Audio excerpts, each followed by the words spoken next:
5ই আগস্টের পরে আল্লাহর রহমতে আপনাদের দোয়ায় আমরা চেষ্টা করেছি সমস্ত ইসলামী দলগুলো আমরা ধরে একত্রিত হয়ে একটা বাক্স জাতির কাছে আমরা উপহার হিসেবে পাঠাতে পারি।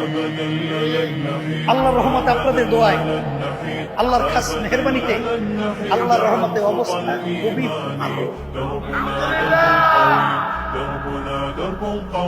অনেক ভালো। আল্লাহর সাথে সাথে আমরা বলেছি যারা দেশ প্রেমিক রয়েছে তাদেরকে আমরা সাথে নিয়ে 5ই আগস্টের পরে 53 বছর যারা দেশ পরিচালনা করেছে এদের পরিচালনা আমরা পেয়েছি। এই দেশটা একবার দুইবার নয় 5 বার চোরের দিক থেকে, দুর্নীতির দিক থেকে তাম দুনিয়ার ভিতরে তারা ফাঁস বানিয়েছে। এদের পরিচালনায় আমার হাজার হাজার মায়ের কোন সন্তান হারা হয়েছে। এদের পরিচালনায় আমরা শুনছি মা তার কলিজা ফাটা চিৎকার করে বলছে আজ কয়েকদিন পর্যন্ত আমার সন্তান আমাকে মা বলে ডাকবে। সেই মুগ্ধের শব্দ আমাদের কানে এখনো ভাবছে।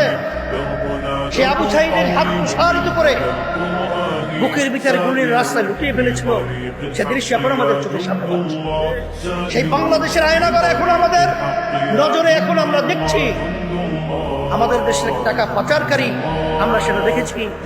আর এই দেশের মধ্যে বারবার আর সন্তান হারা হবে, মা আর কাঁদবে আমার সন্তান আমাকে ডাক দেয় না। আর বারবার আমাদের দেশ এরকম 5 বার চোরের দিক থেকে ফার্স্ট হবে, আয়নাঘর তৈরি হবে। এটা আর আমরা বাংলাদেশের মানুষ দেখতে চাই না।